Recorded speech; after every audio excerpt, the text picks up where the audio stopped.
नमस्कार दोस्तों।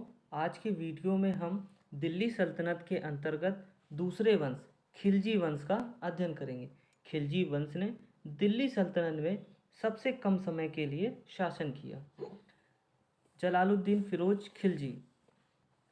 खिलजी वंश की स्थापना जलालुद्दीन फिरोज खिलजी ने की थी। गुलाम वंश के अंतिम सुल्तान क्यूमर्स की हत्या कर फिरोज खिलजी ने खिलजी वंश की स्थापना की।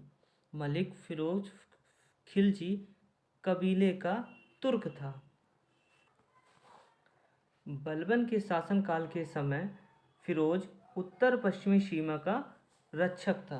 बलबन के समय उसने सर-ए-जानदार शाही अंगरक्षकों का प्रमुख पद प्राप्त किया हुआ था। कैकूबाद के समय वह आरिज ममालिक नियुक्त हुआ। दिल्ली सल्तनत में सर्वाधिक उम्र में सुल्तान बनने वाला वह प्रथम सुल्तान था।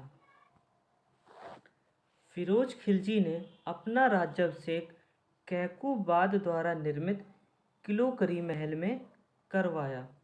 फिरोज ने दया एवं उदारता की नीति अपनाई। इसके शासनकाल में सीधी मौला का विद्रोह हुआ। हबीब उल्लाह के अनुसार जलालुद्दीन फिरोज खिलजी अशोक की तरह मानव प्रेम से शासन करना चाहता था। ऐसा शर्मा के अनुसार कोमल हृदय वाला सुल्तान कहा गया है। मंगोल आक्रमण। 1292 में मंगोल अब्दुल्ला के नेतृत्व में भारत पर आक्रमण करते हैं, लेकिन वे पराजित होते हैं।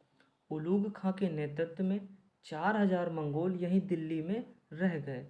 उलूग खां ने फिरोज खिलजी से अपनी बेटी का विवाह कर दिया और अब यह नौ मुसलमान बन गए तथा इन्हें मंगोलपुरी दिल्ली के समीप बसा दिया गया। जलालुद्दीन मंगोल को पराजित करने वाला प्रथम सुल्तान था। देवगिरी पर आक्रमण 1294 में। यह दिल्ली सल्तनत का दक्षिण भारत पर पहला आक्रमण था। अलाउद्दीन खिलजी ने देवगिरी के राजा रामचंद्र देव पर आक्रमण किया, जो कि यादव वंश का शासक था। अलाउद्दीन खिलजी विजयी रहा। उसने देवगिरी को खूब लूटा।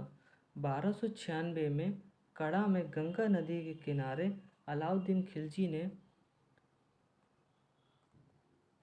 सुल्तान की गला काटकर हत्या करवा दी। बरनी के अनुसार सुल्तान के सिर से खून टपक रहा था और अलाउद्दीन ने कड़ा में अपना पहला राज्याभिषेक कराया। लेन पुल के अनुसार जलालुद्दीन खिलजी की हत्या को इतिहास की सबसे नीचतम हत्या कहा गया है।